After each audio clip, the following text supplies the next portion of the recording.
What's going on today, YouTube? Hope you guys are doing fantastic. The Titan Talk was just finished, and then we've now got a new god that will be coming in Monday, Scylla. I want to go over a kit quickly. Also go over the two new aspects, Baron Samedi and Pele. Give my opinions about them, thoughts, builds maybe. Just an all-around what is coming in this next patch, and also go over the bonus balance. So let's jump right in. Before we really go into Scylla's entire kit, I just want to start off with like the build. I think her build is going to be pretty similar to kind of how she builds in Smite 1. A lot of int. Cooldown reset from Deso is really good. And then just as much int pen as you can get. I think that'll be just kind of core to her. Now, the reason that I think Jade Scepter is going to be really good on her is, one, it can combo with her kit. So, essentially, her 1, 2, 3, 4 are the same abilities. There's just a few benefits differing. It's just really good self-peel. You can use it to just knock somebody away. You can use it to set up your own abilities, which is always going to be really nice. And it also just gives you a little bit more distance. Like if you're getting dove, you can hit that, pop that away, and it just gives you a little bit more distance. Jade Scepter is just a really OP item right now. I recommend every single mid lane build should have one of two items, Bloodbound Book or Jade Scepter, all the time. I think both of those items are just completely busted. Now with the builds out of the way, let's talk about her +1s. Not really a +1, but kind of, I guess. It's actually more a little bit more of a -1 because she used to get mana regen when she put points into her 3. She no longer gets that. She just gets mana per second mana regen when she gets her abilities maxed from quick learners. So on top of getting 25 intelligence, you also get 1 mana. First ability, nothing has changed. It's literally the exact same thing. Roots 1 person. Once you get to level 5, it roots 3 people. First change happens with the 2. It used to have a lingering debuff for half a second, or for an entire second, after you procced it on somebody. So that's what it used to be. Now it lingers in the area for the entire duration, which is really good for objectives. But that's really all the changes with the 2. A small change also, actually it's a really big change, but a lot of people might not care about it, is the 2 used to do extra damage to minions. It no longer does. The next change with the 3 is the 3 is also going to be giving you damage now after you dash to it. So now after you dash to it, your next auto is going to be doing extra damage. It's a lot of damage. That 3 auto did 486. So it is a lot of damage. You only get it from actually completing the dash. You don't get it off that. You have to actually dash to it to get that auto. To the ultimate got a -1 and a +1. No longer do you get that extra 35% movement speed when you go into your ultimate at level 5. You just get that normal 35%. That's the -1. The +1 is now you get actually extra damage from hitting enemies and extra from killing them. You get 1 stack for hitting an enemy and 3 stacks for killing them. So right now I've got 1 stack. That will be giving me 5 more damage. And it'll also give me more scaling. The issue is right now that number might be wrong. It was talked about on Titan Talk. Clumsy said let him double, triple check it. That number could change, but for now it's 5 per stack and also 0.02% per stack. And so say you hit, 3 gods and you kill a 4th. This should give you 2, 3, 4, 5, 6, 7. So I should be at 7 right after this.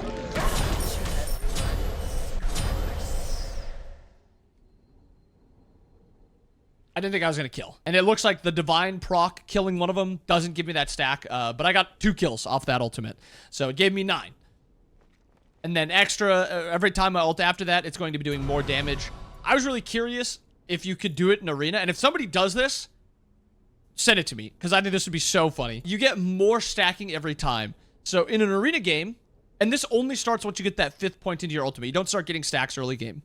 In an Arena game, I wonder if it'd be easy, or, in some game mode, to just farm somebody with your ultimate, just continuously getting more and more damage as they keep respawning and you keep getting more stacks.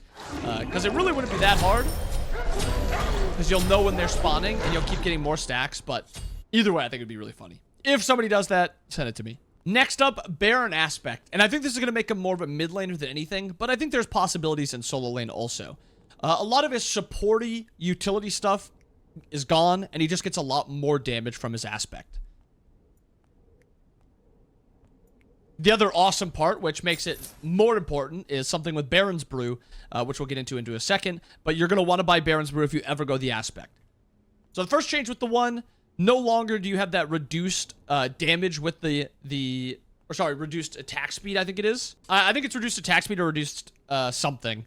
You no longer get that. Now, it starts applying Hysteria over time, so it gives you a few ticks of it.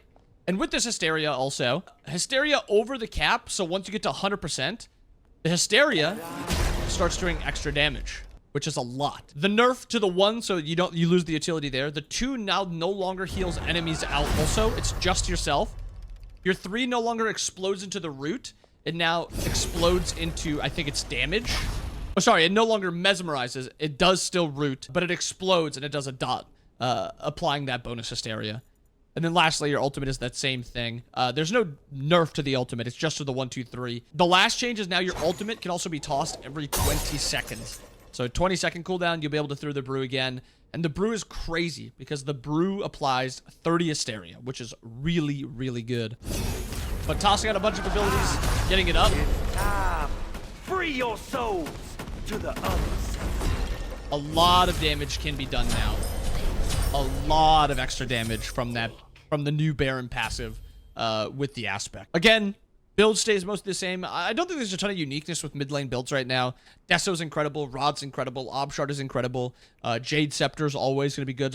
Same with Bloodbound Book. You need anti-heal a lot of the time, so it's Divine Rune. And then Reaver because of all the health stackers. Unfortunately, the creativity with mid lane builds is really low. I'm hoping that they kind of do a look at like mid lane builds and make them more niche instead of just this item is always good on every character. Pele's aspect. Her fuel now no longer heals over time, whatever you want to call it. It now gets returned from only using Pyroclast or taking damage from the enemy. To really show you what this is going to be about is your fuel kind of becomes a heal to you instead of a source of damage. It still is damage, but the biggest thing is it's going to be just a heal. And as you see, it doesn't, passively go up. You have to actually hit the enemy to get that heal to go up.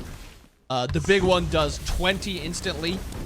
But you get actually a lot of healing from it. And so you see I'm at 20. I hit a big crowd.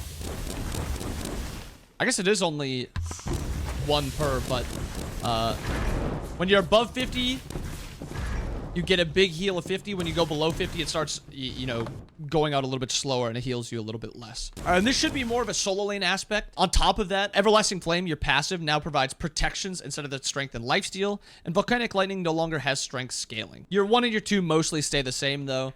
Still have the dash. Your 1 still does the same thing. The changes come from the fuel from your 3 and then your ultimate. Your ultimate still also does not have that scaling. So you lose out on a little bit of damage, but you become very tanky and you get a lot of sustain. I'm very excited to try this one out. And then quickly, for anybody's fans of skins, Hunbot skin, really cool. There is a Merlin skin, which has prisms, really nice. The Princess Bari skin, not the biggest fan of it, but it's fine. And then the best skin in the entire patch, the sick Bacchus skin. There's a bunch of other changes, or a bunch of other things in the Wandering Market also, but we're just going to go over the skin. Also, quickly going over the balance. Jinx dropped this in my Discord, so I can just go over it quickly. Starting with items, Blood-Soaked Shroud is getting an extra 50 health, also doubling the healing from 1% per 2%, 1% to 2%. You still get that 0.1% per kill. It's still underwhelming because the base is so bad, but at least if you do hit 20, it's a lot better, but still so bad, the early game one. Contagion, it already had gotten this buff. It's already live. Contagion is still a little underwhelming. We'll see. I don't really ever see a reason to go Contagion over on. Doom Orb. Now the buff only lasts 10 seconds instead of 15, but you only lose 1 stack at a time now instead of all 5 right together. I think this makes Doom Orb actually, for the most part, contesting Book of Thoth. There are some characters where if you're stacking a lot of mana, Cuckoo especially, you're going to still be going Book of Thoth, but Doom Orb could be interesting. It's still very expensive, so maybe that's the downside of it. And it's not permanent strength, but once you finish it, you are going to be stronger than a Book of Thoth user. Death Metal, I never really have seen the niche for this item. It's getting a cost decrease and a lower cooldown. Maybe it sees play, but I don't see the niche for it. Hide of the Nemean is also going to be 50% effective against abilities. So currently, when you pop it, you reflect 40% back to the enemy from auto attacks and 40% from abilities. It is now going to be 40% from auto attacks and 20% per abilities. I think that's the number. I think it's 40%. I could be wrong, but I'm pretty sure 40%. Serrated Edge is also getting a pretty massive buff, actually. And the biggest point to this is when you have 1 ability down, you're now getting just 15 strength outright. Like, yeah, the top end is sick, but a lot of the time you're not going to be spending fights at that top end. It's going to be either that first or the second slot. But even then, 15 versus 10 or 30 versus 20 is crazy. I think Serrated is going to be very valuable. Sword of Binding, small shift, makes it a little bit easier to get it earlier, I guess. And then Tekko's getting a pretty decent buff. Does it contest with like Pendulum, like Hydras, Jotuns? I don't think so, but maybe because it is 50 strength now. It's just a little expensive. The god buffs, Athena, her 3 is now going to be on a 14 down to 12 second instead of 14 second cooldown. Very good for her. And Defender of Olympus is also getting 2.5% max health scaling.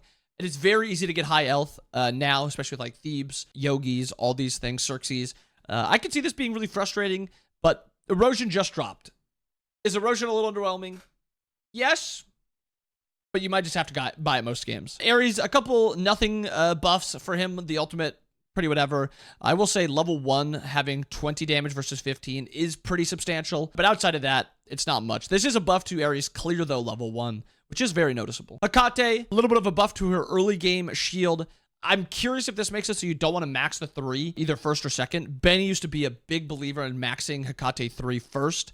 I don't know how I'm going to be maxing. I think it's just going to be maybe less of a reason to max it because you just get a bigger shield now at all points. Open the Gates is also getting a little bit of extra damage. I don't think this changes anything. It's just a nice buff to her early game. Probably one of the biggest buffs in the entire patch. Nemesis's ultimate is now going to be 5% higher at every point. This makes her aspect worse. This doesn't do anything for her aspects, and it makes base Nem better. I thought she was already doing okay, but this is a really big buff for her. And then lastly, Thanatos, buff to Death Scythe and Sense of Death, his 1 and his 2. And this works for both him and his aspect. I think this is going to be really good, especially for his aspect. I could see a world where Thanatos' aspect becomes very, very strong, whether in jungle or in solo again. This is just a really big buff to Thanatos overall. 12.5% of their max health. You're going to be able to kill tanks very quickly, especially with how often you can get those death sights up with cooldown resets on your ultimate. There's the OB11 patch notes. Let me know down below. What are you guys excited for? I'm really excited for Scylla. I've been a Scylla main for half of my lifetime in Smite 1. Excited to play her in Smite 2. But yeah, curious what you guys think about the patch. Hope you guys enjoyed the video. Hope you guys have a wonderful day. I'll see you guys next time.